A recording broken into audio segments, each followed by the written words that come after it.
Hi friends, welcomes to Pavi's gallery. இன்றைக்கி நம்ம பார்க்க போகிறது super singer season 10 back to school round தாங்க. அதுலேயும் நம்ம அடுத்த கண்டஸ்டான க்யூட்டான ஷாரா ஸ்ருதி பாடினதான். ஷாரா ஸ்ருதி எடுக்கிற ஒவ்வொரு சாங்குமே பார்த்திங்கன்னா நிஜமாக செம்ம சூப்பரான ஒரு சாங் செலெக்ஷன். அந்த சாங்கே வந்து ஒரு வேறு லெவல் ஒரு பியூட்டினஸோடு பாடுறது தான் அவங்களோட மெயின் விஷயம். ஸோ அந்த வகையில் இன்றைக்கி நான் அவங்க எடுத்திருக்க சாங் பார்த்திங்கன்னா அவதாரம் படத்துலேருந்து தென்றல் வந்து தீண்டும் போது என்ன வண்ணமோ. ஆக்சுவலாக இந்த சாங்கை பிடிக்காது அப்படின்னு சொல்ல முடியாது. ஏன்னா நிறைய பேர்த்துக்கு சூப்பராக பிடிக்கும் இந்த சாங். அவ்வளோ ஒரு மெலடினஸ். அந்த சாங் கேட்கும்போது நமக்குள்ளே ஒரு நம்மள அறியாமே அந்த பாடக்கூடிய ஒரு உணர்ச்சி தூண்டக்கூடிய அளவுக்கான ஒரு பாட்டு. நம்ம இளையராஜா சார், ஜானகி அம்மா 2 பேரும் அவ்வளோ சூப்பராக பாடியிருப்பாங்க. அதே போல் அதில் நடிச்சிருக்க நம்மளுடைய ரேவதி அவர்களும் சரி, நாசர் அவர்களும் நிஜமே செம்ம சூப்பராக இருக்கும். இந்த சாங் பார்க்கறதுக்கும் சரி, கேட்குறதுக்கும் சரி. அந்த சாங்கை ஸ்டேஜில் பாடி முடித்ததுமே ஜட்ஜஸ் கோல்டன் பஸர் தாங்க கொடுத்தாங்க, எந்த கமெண்ட்ஸுமே சொல்லாமல். ஏன்னா அந்த அளவுக்கு ஒரு சூப்பரான ஒரு ஃபீலோடு பாடுறது. ஏன்னா இந்த ஏஜில் அந்த ஒரு ஃபீல் எக்ஸ்ப்ரெஷனோடு பாடுறதுன்றது அவ்வளோ ஈஸி கிடையாதுன்னு தான் சொல்லணும். நம்மளோட சித்ராமாவை கேட்டதுக்கு நிஜமாகவே இந்த சாங் அவ்வளோ ரொம்ப ரொம்ப பிடிக்கும். ஏன்னா வந்து நிறைய பேர்த்துக்கு ரொம்ப பிடிக்கும். ஒரு ஹாப்பினஸ்ஸான ஒரு சாங். அந்த சாங்கை நீ செலக்ட் பண்ணதுக்கு எனக்கு ரொம்ப ஹாப்பி. நான் காட் பிளஸ் யூ அப்படின்னு மட்டும் தான் சொன்னாங்க. நம்மளோட மனோஜி அவர்கள் சொன்னது சூப்பரான சாங் செலெக்ஷன். ஸோ செம சூப்பராக பாடியிருக்க, சொல்கிறதுக்கு வார்த்தையே கிடையாது.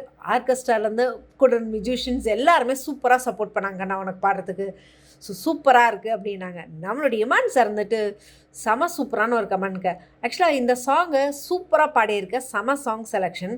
அந்த ஒரு சில இடத்துலலாம் நீ பாடும்போது ஒரு சின்ன பொண்ணுக்குள்ளே இவ்வளோ ஒரு ஜீவனோட பாட முடியுமா அப்படின்றது தான். ஏன்னா அந்த ஒரு ஃபீல் எக்ஸ்ப்ரெஷன் அவ்வளோ அழகாக பாடியிருக்க. நீ ஒவ்வொரு தடவையும் பாடும்போதும் உனக்குள்ளே இருக்க அந்த ஹானஸ்ட்னஸ், என்னால் முடியும், அடுத்தடுத்த லெவலுக்கு நீ கொடுக்குற ஹானஸ்ட் செம சூப்பராக இருக்குது. ஸோ இது ஹானஸ்ட் லெவலில் நீ இன்னும் கரெக்டாக சூப்பராக கொண்டு போகணும், நான் ரொம்ப அவளோட எதிர்பார்த்துட்ருக்கேன் உங்ககிட்ட அப்படின்னு சொல்லி நம்மளுடைய இமான் சார் சொல்லி முடித்தாருங்க. சொல்லி முடித்ததுமே 3 கோல்டன் பஸர் வாங்கினதுனால நம்மளுடைய ஷாரா ஸ்ருதி கிஃப்ட் ரூம்குள்ளே போனாங்க. போய் ஒரு ஃபோன் எடுத்துகிட்டு வந்தாங்க. சூப்பர், யாருக்கா ஃபோன் எடுத்த அப்படின்னு கேட்டதுமே என்னோடய கசின் சிஸ்டருக்காக தான், அவங்க காலேஜ் போகிறாங்க, அவங்களுக்கு ஃபோன் தேவைப்படுது படிக்கிறதுக்கு அப்படின்னு சொல்லிட்டு அவங்க கசின் சிஸ்டர் திவ்யாவை கூப்பிட்டு ஸ்டேஜ்லேயே கொடுத்தாங்க. எப்படி இருக்குன்னு கேட்டது ரொம்ப ஹாப்பியாக இருக்கும். அவங்க கசின் சிஸ்டர் திவ்யாவும் சொன்னது, சித்ராமா சொன்னது, ஆமாம் அவள் சம்பாரித்து கொடுத்துருக்கா, எவ்வளோ ஹாப்பியாக இருக்குது, எப்படி இருக்குது அப்படின்னு அவங்க கேட்டதுமே கட்டி பிடிச்சி முத்தம் கொடுத்து, இதுதான் ரொம்ப சூப்பராக இருக்குது அப்படின்னு சொல்லி செம சூப்பரான ஒரு மூமெண்ட் தான் சொல்லணும்.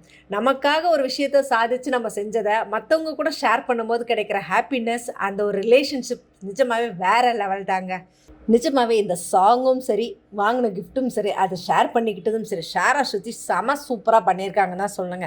ஸோ ரொம்ப ஆவலோடு எதிர்பார்த்துட்ருக்கோம் ஷாரா ஸ்ருதியோட அடுத்தடுத்த லெவல் எந்த அளவுக்கு போகுது, அவங்களோட இந்த ஜேர்னி எந்த அளவுக்கு இருக்கும் அப்படின்றத பற்றின கமெண்ட் பாக்ஸில் கொடுங்க. இந்த மாதிரி இன்ட்ரெஸ்டிங்கான அப்டேட்ஸ்க்கு என்னோடய சேனலை சப்ஸ்கிரைப் பண்ணிக்கோங்க.